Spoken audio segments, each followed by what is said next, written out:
phone indicated he had been in the area for more than 12 hours. Agents also reportedly found a digital camera, 2 bags including a backpack and a loaded rifle with a scope, along with a black bag containing food. After the shots were fired, the suspect fled the scene in a vehicle, but a witness was able to snap a photo of his license plate, and he was soon arrested after. In a statement, Senate Majority Leader Chuck Schumer said, quote, "I'm glad the former president is safe, and I applaud the Secret Service and all first responders for acting quickly before anyone got hurt. As for the perpetrator, he should be prosecuted to the fullest extent of the law, and we must all do our part to ensure an incident like this does not happen again." He went on to say this means that Congress has a responsibility to ensure the Secret Service and all law enforcement have the resources they need to do their job. So as we continue the appropriations process, if the Secret Service is in need of more resources, we are prepared in providing it for them, possibly for the upcoming funding agreement. So Anna Schechter is here with us now in Studio 57. She's the senior coordinating producer for the CBS News Crime and Public Safety Unit. Of course, that's new information from Senator Schumer here about this whole issue of funding. Yes. President Biden saying that he believes that more resources need to be allocated to the Secret Service. And we heard yesterday from the Palm Beach County Sheriff saying he's not the acting president. If it was President Biden, for example, who had been golfing, the place would have been surrounded. That's exactly right. So President Trump does have a smaller team of Secret Service protecting him than President Biden would on a day that what's called a kind of off the record. It's called an off the record event. So nobody knows about it. The public is not informed about it. And so that is a smaller footprint, a smaller team protecting him. And I think it's alarming for us, those of us who covered the Butler, Pennsylvania attempted assassination. You know, we would have thought that there would be a major ramp up in terms of security for former President Trump, given the threat environment. But we didn't really see that. And it speaks to that resources issue that Chuck Schumer is talking about and that others are talking about. Members of the administration, members of Congress have really been raising alarm bells in the wake of yesterday's apparent attempted assassination, that something needs to be done.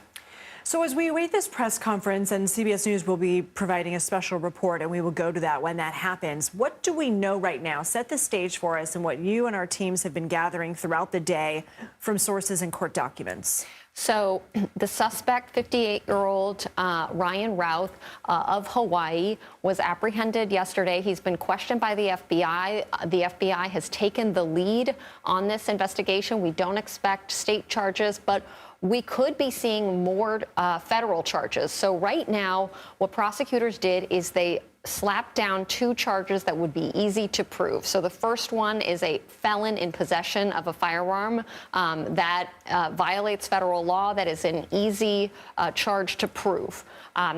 This suspect had a 2002 felony conviction and a 2010 felony conviction. He's got a long history of issues with the law, but the 22 felony conviction was another firearm charge. He was in possession of a, quote, weapon of mass destruction. And so from that point on, he was never allowed to have a firearm. So, you know, we're hoping to learn when and where did he buy this gun. It appears the gun was manufactured outside of Florida, so that could tell us that he possibly drove it over state lines or purchased it from a trafficker who drove it over state lines. A lot of questions about the gun and when and how he obtained that. ATF is still working on that. The fact that that second charge came down with it was an obliterated serial number, so the serial number was obscured. That makes it a little bit more challenging for ATF to trace the gun, trace the purchase, exactly when and how it was purchased and from whom, because that's what investigators are looking at. Of course, they're looking at motive.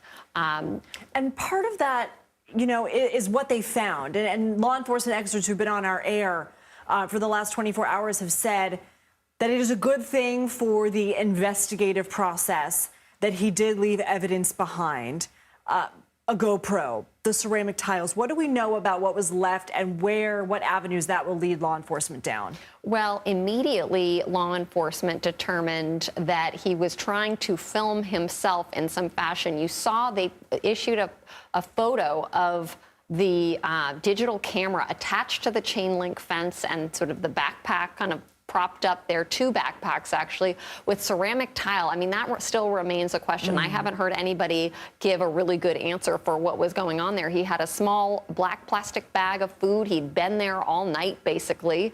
And that cell phone tower ping, I mean, that gives them that information that they certainly did not have. They're going to be sort of casing all of the CCTV footage in the area if that exists, but generally they do. This is previous footage of the suspect. That's right. There you see him. He was actually giving this interview to a Newsweek Romania from overseas during his effort to help the Ukrainians fight in their war. He was passionate about this, almost obsessed with this. He was quoted in the New York Times in 2023 talking about trying to bring Afghan and even Syrian fighters over to Ukraine. So a lot of sort of extreme behavior in that vein. That was his passion project. He was known to R. Holly Williams, but unclear if he actually was fighting. I'm hearing something in my ear. Are we going to the special report? Okay, so it sounds like the people at the press conference are walking up to the podium. In just seconds, we're going to be hearing from Norah O'Donnell and our crew at CBS News. But again, in that video that we were showing where he was fixated, okay, we are going to a special report now. This is a CBS News special report. I'm Norah O'Donnell in Washington, and we are coming on the air with breaking news as the FBI and Secret Service are set to give an update on the investigation into the apparent assassination attempt of former President Donald Trump. The FBI has said Trump was the target of what appears to have been a planned assassination at his West Palm Beach, Florida golf club. Now, that suspect, Ryan Wesley Routh, appeared in federal court today where he was charged with possession of a firearm by a convicted felon and possession of a firearm with an obliterated serial number. So more charges are possible.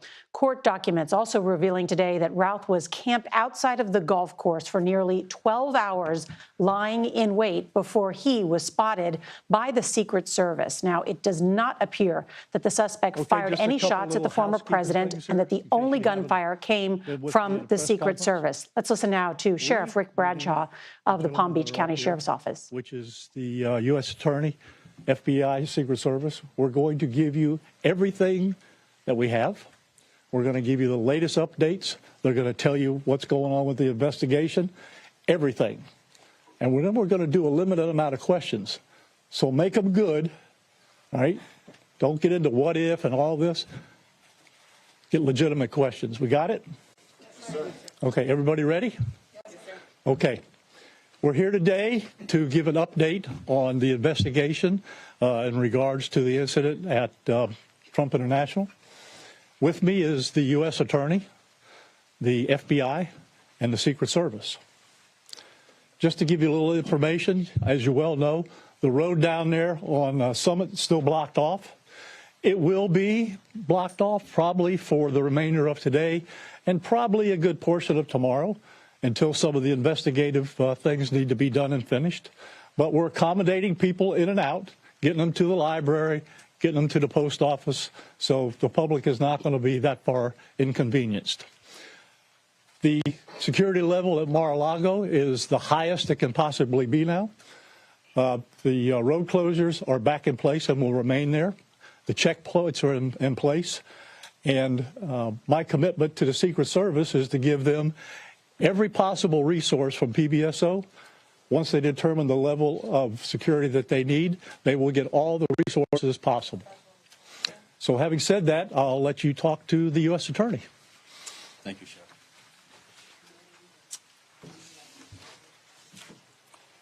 Good afternoon. Good afternoon. Thank you for joining us today. My name is Mackenzie Lapointe. I am the United States Attorney for the Southern District of Florida. I want to start by expressing my deep gratitude to Sheriff Rick Bradshaw of Palm Beach County Sheriff's Office for hosting today's press conference and for his department's assistance with this matter. I'm truly grateful for your leadership, sir.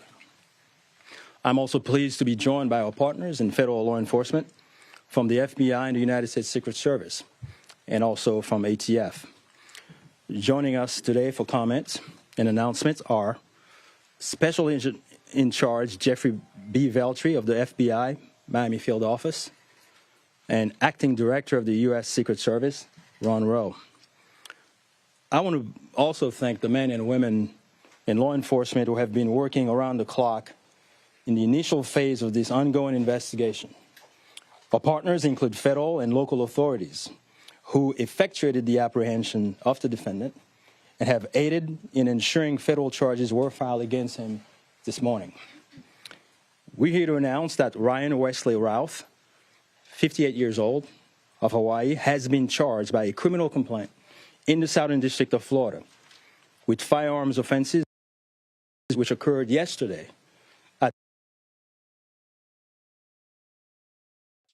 with possession of a firearm by a convicted felon and possession and receipt of a firearm with an obliterated serial number. He had his initial appearance today before Magistrate Judge Ryan McCabe in the federal courthouse in West Palm Beach. According to the allegations in the complaint, a U.S. Secret Service agent walking the golf course perimeter saw what appeared to be a rifle poking out of the tree line. After the agent fired a service weapon in the direction of the rifle, a witness saw a man later identified as Ralph fleeing the area in the tree line. Ralph was later apprehended by officers from the Martin County Sheriff's Office in coordination with the Palm Beach County Sheriff's Office. The complaint alleges that in the area of the tree line from which Ralph fled, agents found a digital camera, a backpack, a loaded SKS-style rifle with a scope, and a black plastic bag containing food. The serial number on the rifle was obliterated. According to the complaint, Ralph was convicted of felonies in North Carolina in December 2002 and March 2010, and therefore was prohibited from possessing a firearm. The FBI is leading this investigation, this ongoing investigation. As the Attorney General stated earlier today, the FBI is continuing its investigation of this incident as an assassination attempt upon the former president. The investigation remains at its early stages. The entire Justice Department, including the FBI, the United States Attorney's Office for the Southern District of Florida, and the National Security Division are coordinating closely with our law enforcement partners to fully investigate and prosecute this matter. The charges we're announcing reflect the strong collaboration of the agencies represented here. The U.S. Attorney's Office, the Department of Justice, would be unable to carry forth our mission without the invaluable assistance of our federal, state, and local law enforcement partners. I would like to thank the Bureau of Alcohol, Tobacco, Firearms, and Explosives, and we have Chris Robinson here, Special Agent in charge, and your Secret Service for the invaluable assistance they are providing, they have been providing. I would also like to recognize the Palm Beach County and Martin County Sheriff's Offices for apprehending the defendant. Again, without the local authorities to assist in those things, it would be literally impossible to accomplish the things we're able to accomplish on the federal side. I want to personally express my gratitude to the attorneys with the U.S. Attorney's Office for the Southern District of Florida and the Counterterrorism Section of the Justice Department's National Security Division for their nonstop work over the last 24 to 30 hours. Together, we will continue to work tirelessly to ensure accountability and the pursuit of justice. At this time, I will invite FBI Special Agent in Charge Jeff Veltri to the podium. After Special Agent in Charge Veltri completes his remark, Acting Director of the U.S. Secret Service, Ron Rowe, will provide remarks before we open the floor for a few questions. On our end, given that this is a pending matter before the court and the investigation is ongoing, all comments will be limited. Thank you very much. Jeff.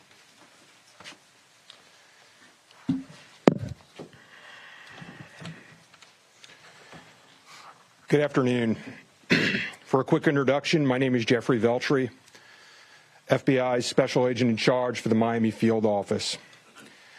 The FBI immediately responded to the scene here in West Palm Beach, Florida, and we are investigating this matter as an apparent assassination attempt of former President Trump. We view this as extremely serious and are determined to provide answers as to what led up to the events which took place.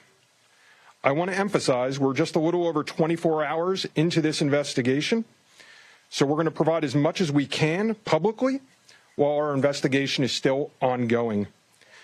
We must also stress that the United States Attorney's Office is pursuing charges, and that limits some of the details that we can discuss publicly.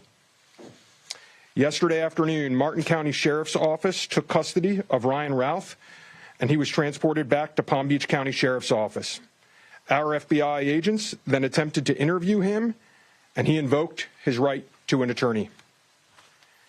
In the last 24 hours, the FBI and our partners have been dedicated to investigating the incident and utilizing all available resources.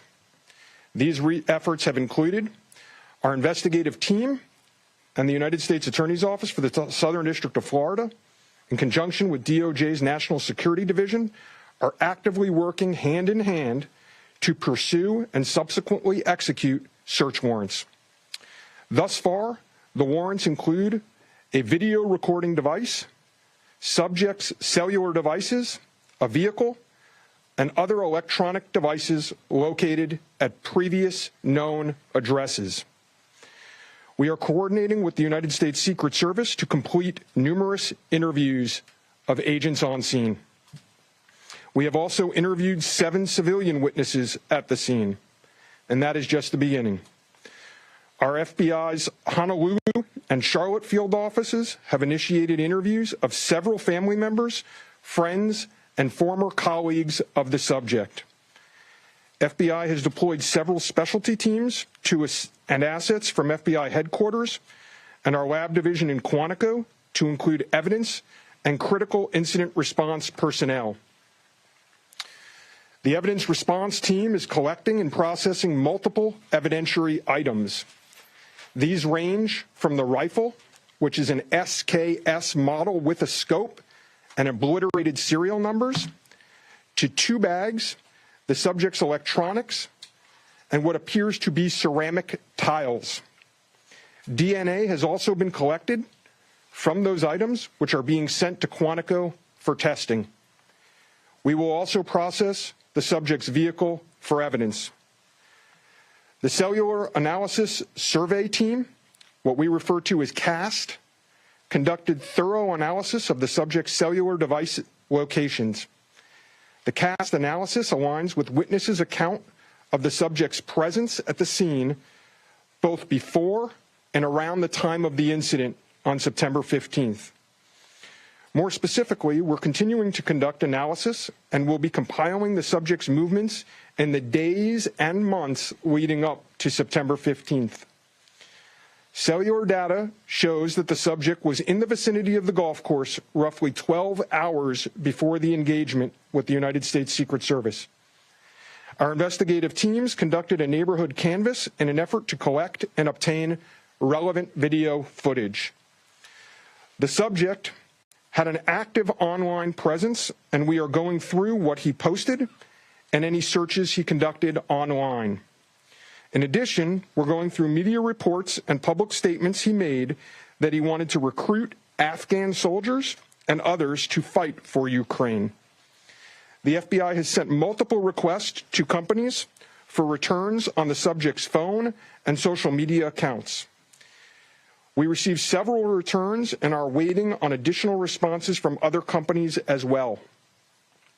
Our investigative team is completing analysis of the returns and actioning leads as needed, and we anticipate continuing until the FBI knows the full totality of the subject's social media presence. By way of his background, in 2002, as the United States Attorney mentioned, the subject was charged and convicted in North Carolina for possession of a weapon of mass destruction. Law enforcement checks also revealed that from 1997 to 2010, the subject had numerous felony charges for stolen goods. I can also share with you that he was the subject of a previously closed 2019 tip to the FBI where it was alleged he was a felon in possession of a firearm. In following up on the tip, the alleged complainant was interviewed and did not verify, I repeat, did not verify providing the initial information. The FBI passed that information to local law enforcement in Honolulu. On behalf of the FBI, I would like to thank the Palm Beach County Sheriff's Office and Martin County Sheriff's Office for their incredible work in actioning the witnesses' information and rapidly apprehending the subject. I would also like to thank the United States Secret Service, the United States Attorney's Office for the Southern District of Florida, the Department of Justice's National Security Division, the Bureau of Alcohol, Tobacco, Firearms, and Explosives, and our FBI field offices in both Honolulu and Charlotte, who have been conducting additional law enforcement activity related to the subject. Your continued partnerships have been invaluable. Oftentimes in law enforcement, we tell citizens to be vigilant and aware of their surroundings. Yesterday, a citizen provided remarkable assistance, which led to the arrest of this subject. We appreciate the public's diligence in passing potential tips and information regarding the subject and this incident to the FBI. If you have any information, please call 1-800-CALL-FBI or go online to tips, that's tips.fbi.gov.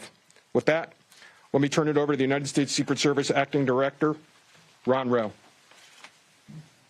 Good afternoon, everybody. Yesterday afternoon, this country was reminded of the heightened and dynamic threat environment the United States Secret Service and its protectees face on a daily basis.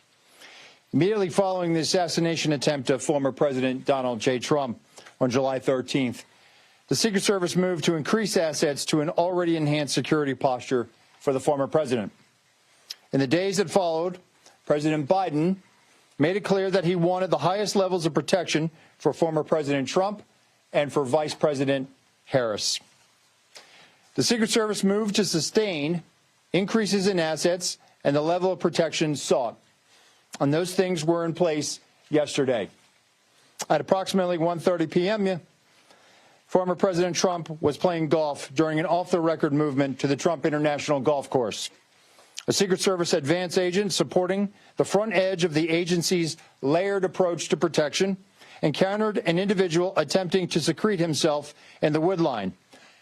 This happened, the alleged gunman was on the public side of the fence near the 6th green. A layered approach of security is integral to the Secret Service's protective methodologies, and it's also the key to our success.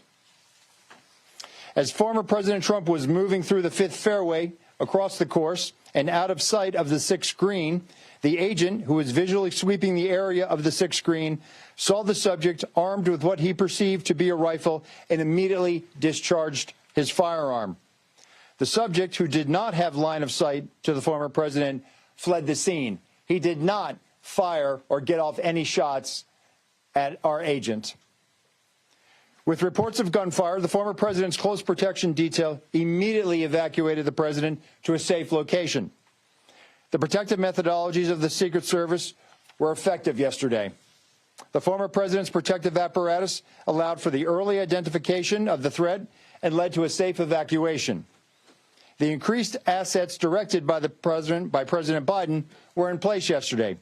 These included the counter-sniper team elements, counter-surveillance agents on the exterior, counter-assault teams partnered with local tactical assets from the Palm Beach County Sheriff's Office, and counter-unmanned aerial system elements. All of these entities were present yesterday. And while all of these assets were in place, as I've said publicly, we must satisfy the basic requirements of the Secret Service's protective methodologies. In partnership with local law enforcement, we did just that. And the agents' hypervigilance and the detailed swift action was textbook. And I commend them and our partners for an exemplary response in keeping former President Trump safe. And I will tell you, having served in local law enforcement in Palm Beach County, I can state that I am tremendously impressed and appreciative for all of the efforts of the Palm Beach County Sheriff's Office and Sheriff Schneider with the Martin County Sheriff's Office. But what was critical to this was the quick reaction, the response, the hypervigilance of the men and women of the United States Secret Service, who since July 13th have been rising to meet an unprecedented and hyper-dynamic threat environment and they are rising to this moment, and I could not be more proud of them and the way they have executed, not only yesterday, but what they're doing today and what they are doing tomorrow and what they will always do, because it is their duty. Thank you. Okay. All right. Well, go slow here, folks. All right. Don't everybody do it at once. Ask who you want to answer the question, and then give the question. I have a question for you, Director. Is there any evidence to suggest that the suspect knew that Donald Trump would be on the golf course at that time? And was the golf course searched thoroughly before the former president's arrival? So at this time, it was an off-the-record movement, meaning it was not on the former president's official schedule. And what I go back to is the layered approach. The elements and the methodologies of the Secret Service. There was a front element. It did its job in sweeping ahead of the president. That's what identified this individual who was in that wood line. And the swift action of that agent doing his job, pushing out ahead, sweeping while the president was behind him several hundred yards and several holes away, out of sight from the gunman, did his job. And that was what alerted the detail, and the swift action is what triggered that. First question, was there any evidence to suggest that the suspect knew that Donald Trump was going to be on that golf course at that time? Based on what I know now, and it's an active investigation, I don't have any information on that. Well, Terry Parker. How many times did your agents go around the perimeter and scope out the golf course during the 12 hours that this guy was holed up in the shrubbery? So this was an off-the-record movement. It wasn't a site that was on his scheduled. It wasn't part of his schedule. So there was no posting up of it because he wasn't supposed to have gone there in the first place. Garrett Haig. Have you briefed former President Trump on your findings so far, and has his campaign asked for any changes in his security going forward after yesterday? So, sorry. So I've had a conversation with the former president. We've explained and we've worked with the campaign. The president is aware that he has highest levels of protection that the Secret Service is providing him. We constantly evaluate based on threat. And yesterday what we show is that our agents and our protective methodologies, and there's a lot of tactical assets in place, things that have been put in place as a result of what happened 60 days ago, those elements are working, and that demonstrates the redundancies that we have. And so we constantly evaluate. We'll of course, look at this and see what lessons learned from it. But as of right now, we are constantly evaluating that threat. And if we need to ratchet up additionally, we will. Yes, sir. Do we know when Ralph arrived in Florida in general, when he arrived in Palm Beach, the area? That's a question probably for the FBI. If he'd been at the golf course prior to this scoping it out. We're in the process of collecting a lot of evidence, and that will be part of that investigation to determine his whereabouts going back quite some time. Do you have any detail on where he might have gotten it? That's part of the investigation as well. Again, that's going to be a little bit challenged until we're able to determine the serial number on that gun. So we're hopeful to be able to do that. We're still looking into that. The sheriff mentioned about the highest level of protection, that they would lock down the golf course. Was that a miscommunication then, being that President Biden ordered the highest level of protection? Do you want to take this, Sheriff? No, go ahead. Okay. So here's the deal. When it comes to Secret Service protection, we provide the highest level. So, for example, yesterday, counter-assault team elements. I'm not going to go into the number of personnel that we have out there, but we have the highest levels from Secret Service. When we work with the Palm Beach County Sheriff's Office, like, for example, yesterday, during that emergency action, we had their local tactical team assets partner with our local tactical team assets.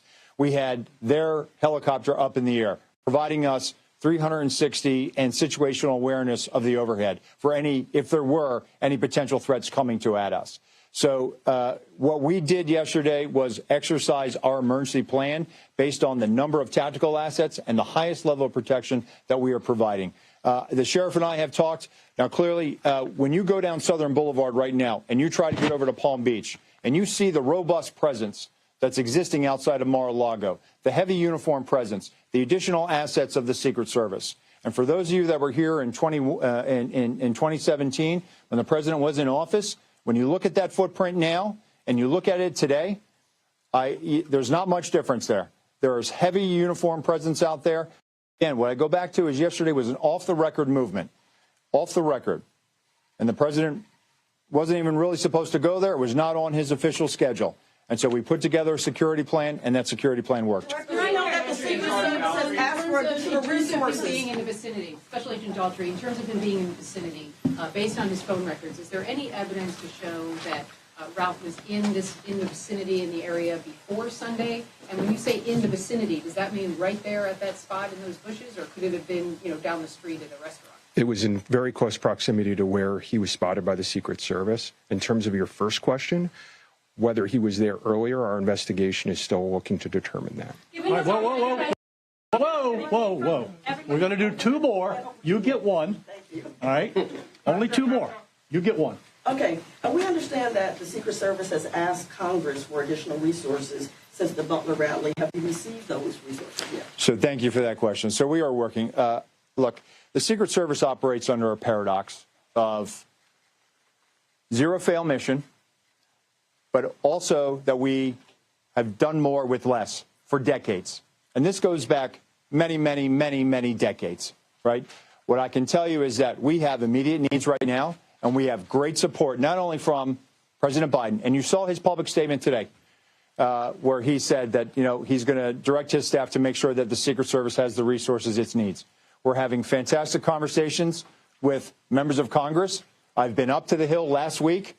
We are continuing to have those conversations. But the long and short of it is this. Coming out of Butler, I have ordered a paradigm shift. The Secret Service's protective methodologies work, and they are sound. And we saw that yesterday. But the way we are positioned right now in this dynamic threat environment, it has given me guidance to say, you know what? We need to look at what our protective methodology is.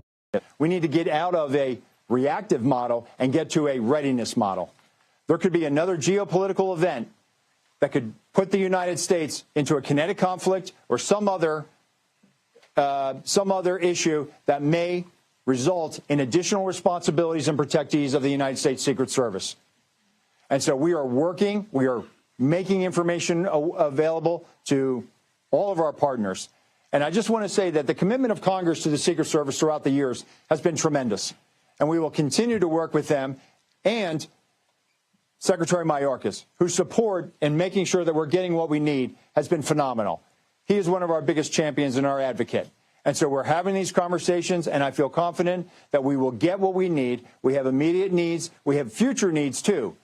I need to make sure that our counter snipers are the best trained counter snipers in the world, that they are exactly doing what we need them to do, and that they match counterparts in the military and Tier 1 forces. And right now, we are working with Congress to make sure that we get those for our training facility. We also have a necessary need to make sure that we're getting the personnel that we have. And that requires us to be able to have the funding to be able to hire more people. You can't just give me money and say, hey, we're going to make sure that everybody gets overtime. Because the men and women of the Secret Service right now, we are redlining them. And they are rising to this moment, and they are meeting the challenges right now. And if you look back at their body of work over the last 60 days, the Republican National Convention in Milwaukee, the Republican National Convention in Chicago, a visit of Prime Minister Netanyahu to Washington, D.C., and to West Palm Beach, which Palm Beach County Sheriff's Office supported. And then we go into the presidential debate in Philadelphia last week. And for those in the media that have been to a national special security event, if you saw the National Constitution Center last week, what you saw was pretty much a mini national special security event with the number of assets that were on that perimeter. And so our folks are rising to this moment, but it requires all of us to be able to have good conversations and make sure that we're getting the Secret Service where it needs to be. And I'm confident that we will achieve that because we don't have an alternative. Success, we have to have it every day. We cannot have failures. And in order to do that, we're going to have some hard conversations with Congress, and we're going to achieve that. Last question. One more. The special agent in charge of the FBI, Yes, sir. did he act alone? Did he have some kind of help? At this point, we're still exploring that, investigating that. Our investigation will determine that. We do not have information that he's been acting with anyone else at present. Oh, you snuck one in there. At this point, Our investigation is still determining that. Thank you. anyone see him? All right. Anyhow, nope, that's it. We're not going to do any more. All right, you got a lot of information there. The last thing I will tell you is, like the director of the Secret Service says, you know, the president called me last night, President Trump. He thanked me for everything that we did along with the Secret Service. He knows we work great together, and he feels safe. That's important because he is. And what we did yesterday proves that the system can work, because the suspect didn't even get close to getting a round off, and we apprehended him and brought him to justice. So we're very, very proud of that. Thank you, folks, for being here. I appreciate it. An important update today from local law enforcement, the FBI and the U.S. Secret Service. And I think some of the headlines that we just learned is that the suspect didn't even get close, according to the Palm Beach sheriff. According to the Secret Service director, the suspect did not have a line of sight to former President Trump. They have increased assets. They have been in place since that first assassination attempt. And the Secret Service director commending the agents that were on the ground for doing an excellent job. The Secret Service director, acting Secret Service director, praising the agents' hyper-vigilance and noting that they are in an unprecedented and hyper-dynamic environment. Also, that he has ordered a paradigm shift, that they will no longer be reactive. They have to be ready because of the kinetic environment that may come, that it exists now and may come in the future. Lots of new information to dig through, and our CBS News national correspondent, Manuel Bojorquez, is at the federal courthouse in West Palm Beach, where the suspect was arraigned earlier today on these 2 federal gun charges. And Manny, we learned some interesting new details today. First, that cellular data about where this suspect at least has been in the last 24 hours and was apparently hiding out on that golf course, right?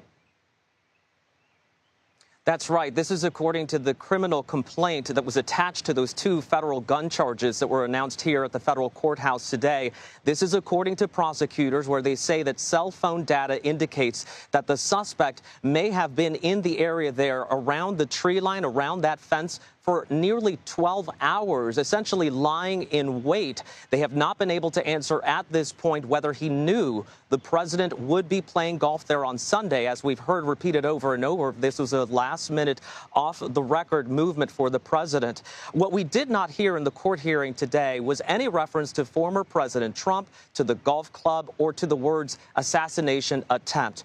All indications are at this point that, at least on the legal side, that these 2 federal charges are a starting point, a way to get him into jail and to keep him there as investigators continue to work up their case. And eventually they will hand down a superseding indictment, and that could contain additional charges about this alleged plot that they think he was trying to hatch up. I want to make a note about his demeanor, and it goes to what the sheriff of Martin County, just north of us here in West Palm Beach, where he was arrested, said yesterday, that it struck him how emotionless the suspect was when he was apprehended. They released some video of him being apprehended yesterday.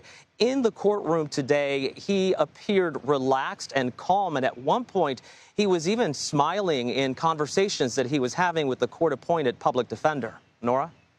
Manny Bojorquez, yes, and we are showing this new video that has just come in of that moment of arrest of the 58-year-old suspect who was armed with an AK-47 style rifle. We've also learned that Secret Service found a camera, a backpack, a rifle, a scope, and food supplies in the area of this apparent assassination attempt. The question we heard asked several times, well, how did the suspect know that Donald Trump was going to be there on that golf course? Now, you heard the Secret Service director saying, well, it was a off-the-record movement. But according to our team that follows the Trump campaign, it is well known that Donald Trump golfs on days that he is off the campaign trail. So it really would only take someone to just assume that he would show up at one of his golf courses. This is something, as one person put it to me, it's one of the most consistent things that Donald Trump does is show up at a golf course, particularly one of his own. Let's bring in CBS News Chief Election and Campaign Correspondent Robert Costa. He is at the scene of the Trump International Golf Club in West Palm Beach. And Robert, I know you have been speaking with people inside the Trump team. But I think one of the interesting things is Donald Trump telling law enforcement, thank you, he feels safe. At the same time, he is blaming his opponent for what he calls the increased heated rhetoric. Is he coming out and saying that they're to blame for this? Good to be with you, Nora. He is former President Trump on social media and in private, I'm told, by some of his confidants, is expressing outrage toward President Biden and toward Vice President Harris, his opponent in the 2024 presidential election. And while what behind me is Trump International Golf Club in West Palm Beach is a crime scene right now, when we just heard from the officials, it's a retreat for former President Trump personally, as you noted. It's a place he goes to all the time when he comes down to Marjorie Merriweather Post's former house, Mar-a-Lago, now his home in Club on the ocean just a few miles away. But this is also a political moment for the former president, and it comes at a very contentious moment for the country.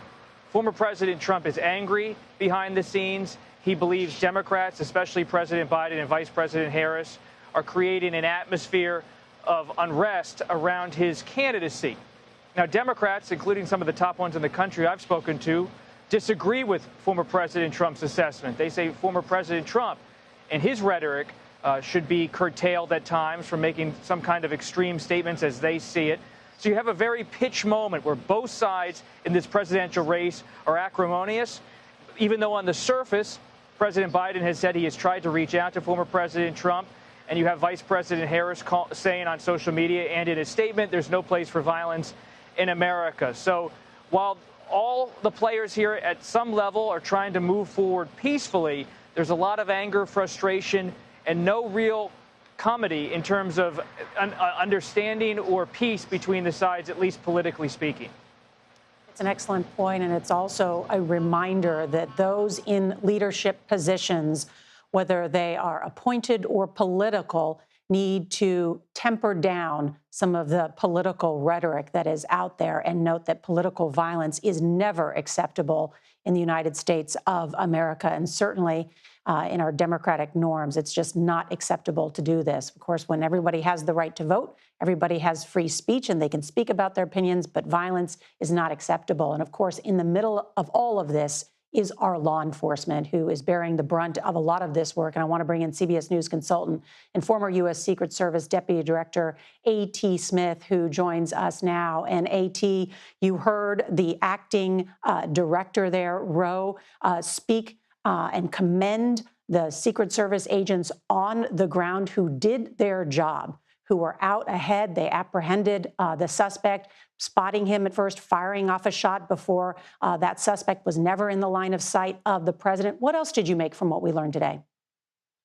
Well, I think that, as the acting director said, they did a phenomenal job in doing what they were supposed to do. An off-the-record movement actually plays to the benefit of the Secret Service because no one knows you're coming. It's not a public venue that has been announced where there's crowds and that sort of thing. And the way that generally operates, whether it is a former president or the sitting president, is that once you are at that location, you secure that location. And there not only should be this bubble created that moves 3 to 5 holes at a time along with him, but you also have perimeter security as well. And that is where the specialty teams come into play, particularly the counter surveillance units. Usually they're paired with local law enforcement. So you would have a Secret Service agent and maybe a deputy sheriff, and they would be on that outer perimeter. And so those are the folks that, are out and sort of the first eyes, if you will, to a certain degree. But certainly that advance agent who fired on this individual with his pistol, the working shift that I'm sure surrounded the former president and moved him. Obviously, we don't have any video of that like we did in Butler, but they all did an outstanding job. They did exactly what they were trained to do and what they train to do day in and day out. I do have to ask you, A.T., because I was listening to Fox News earlier, and one of the people suggested that the Secret Service is not doing its job. What we just heard laid out from law enforcement seems to suggest that they were doing their job. They were securing the perimeter. They fired off a shot before the suspect was even in a direct line of the president. Is it possible to fully secure a golf course that is usually between 6 and 7 miles long and the perimeter? What do you make of some of this criticism that exists out there among some conservatives? Well, if there's any place that could be completely shut down and completely secure, it would be that golf course. But that golf course or any of the others around the country, they are in business. Obviously, they're open to the public, or they're private clubs that have members, and so it's very, very hard to create a completely secure environment like they're probably talking about. I think instead what you end up with is what we have seen that they did. That is to create a bubble around the former president, move as he moves, do as much as they can to make sure there is no one ahead of him that would create a problem. And obviously that was the case yesterday, but they engaged that problem. And obviously now that individual's in jail. So I think it's a very hard thing to describe. It's not like a venue that's inside like a stadium or an auditorium where you can really control everything. This is a little different. And again, we'll have to see where the counter surveillance program was in terms of those outer roads and so forth. And there may yet be some criticism that is warranted, but that's what the FBI will uncover in their investigation, and then we'll see where that goes. A.T. Smith, formerly with the Secret Service, always excellent, and really appreciate your perspective as well. And as was noted, there has now been a special supplemental essentially asked from Congress to increase spending on the Secret Service in these coming weeks out of concern that they need more agents. They're already redlining many of these Secret Service agents, given the sort of dynamic environment that exists right now and a number of the security concerns, not only for protecting the President of the United States, the former president, but other of those who warrant and get this type of protection from our Secret Service. Our coverage will continue on CBS News 24/7, your local news, and then we're going to have full coverage tonight on the CBS Evening News. This has been a CBS News Special Report. I'm Norah O'Donnell in Washington.